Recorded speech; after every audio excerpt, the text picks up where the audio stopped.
राधे कृष्णा सभी भक्तों को। आप सभी को देव उठनी एकादशी की हार्दिक शुभकामनाएं। देव उठनी एकादशी के दिन तुलसी विवाह भी किया जाता है। मान्यता है कि जो व्यक्ति भी इस दिन अपने घर में तुलसी विवाह करता है उसे इस लोक और परलोक में यश की प्राप्ति होती है। साथ ही उस व्यक्ति पर भगवान विष्णु की विशेष कृपा भी बनी रहती है।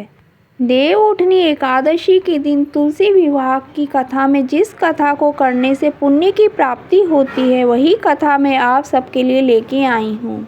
भगवान शिव ने एक बार अपना तेज समुद्र में फेंक दिया था जिससे महातेजस्वी बालक का जन्म हुआ। इस बालक का नाम था जालंधर। जालंधर आगे चलकर एक पराक्रमी दैत्य बना। जालंधर बहुत ही राक्षस प्रवृत्ति का था। जालंधर का विवाह दैत्यराज काल नेमी की कन्या वृंदा से हुआ।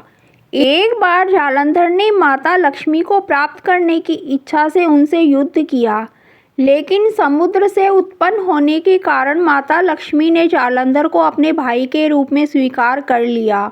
जालंधर जब पराजित हो गया तो वह वहां देवी पार्वती को पाने की लालसा से कैलाश पर्वत पर पहुंच गया। इसके बाद जालंधर भगवान शिव का रूप धारण कर माता पार्वती के पास पहुंचा, लेकिन माता पार्वती ने अपने योग बल से उसे तुरंत ही पहचान लिया। वहां से तुरंत अंतर्ध्यान हो गई। फिर जालंधर भगवान शिव के साथ युद्ध करने लगा। जालंधर की पत्नी वृंदा अत्यंत पतिव्रता स्त्री थी। उसी की पतिव्रत धर्म की शक्ति से जालंधर न तो मारा जाता था और न ही पराजित होता था। इसीलिए जालंधर का नाश करने के लिए वृंदा के पतिव्रत धर्म को भंग करना बहुत आवश्यक था। इसके बाद भगवान विष्णु एक ऋषि का रूप धारण करके वन में पहुँचे जहाँ वृंदा भ्रमण कर रही थी। भगवान विष्णु के साथ दो राक्षस भी वहाँ पहुँचे, जिन्हें देखकर वृंदा भयभीत हो गई। फिर भगवान विष्णु जो ऋषि के रूप में थे उन्होंने वृंदा के सामने पल में दोनों को भस्म कर दिया। इसके बाद ऋषि से वृंदा ने कैलाश पर्वत पर महादेव के साथ युद्ध कर रहे अपने पति जालंधर के बारे में पूछा। ऋषि ने अपने माया जाल से दो वानर प्रकट किए। एक वानर के हाथ में जालंधर का सिर था तथा दूसरे के हाथ में धड़। अपने पति की यह दशा देखकर वृंदा मूर्छित होकर गिर पड़ी। जब वृंदा को होश आया तो उसने अपने पति को जीवित करने की विनती की। इसके बाद भगवान ने अपने माया से जालंधर का सिर धड़ से जोड़ दिया, लेकिन स्वयं भी वह इसी शरीर में प्रवेश कर गए।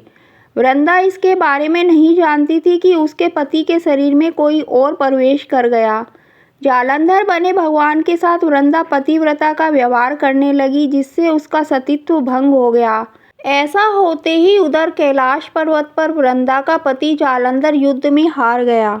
जब वृंदा को इस बात का पता चला तो उसने क्रोध में आकर भगवान विष्णु को हृदयहीन शिला होने का श्राप दे दिया। अपने भक्त के श्राप को भगवान विष्णु ने स्वीकार किया और शालिग्राम पत्थर बन गए। सृष्टि के पालनकर्ता के पत्थर बन जाने से ब्रह्मांड में असंतुलन की स्थिति हो गई। यह देखकर सभी देवी देवताओं ने वृंदा से प्रार्थना की वह भगवान विष्णु को श्राप मुक्त कर दे। वृंदा ने भगवान विष्णु को श्राप से मुक्त तो कर दिया, लेकिन स्वयं आत्मदाह कर लिया। जहाँ वृंदा भस्म हुई वहाँ तुलसी का पौधा उगा। भगवान विष्णु ने वृंदा से कहा, हे वृंदा, तुम अपने सतीत्व के कारण मुझे लक्ष्मी से भी अधिक प्रिय हो गई हो। अब तुम तुलसी के रूप में सदा मेरे साथ रहोगी। तब से हर साल कार्तिक महीने के देव उठावनी एकादशी के दिन तुलसी विवाह के रूप में मनाया जाता है। भगवान विष्णु ने वरदान दिया कि जो मनुष्य भी मेरे शालिग्राम रूप के साथ तुलसी का विवाह करेगा उसे इस लोक और परलोक में विपुल यश प्राप्त होगा। इसके अलावा तुलसी को वरदान प्राप्त है कि जिस घर में तुलसी रहेंगी वहाँ यम के दूत भी असमय नहीं जा सकते।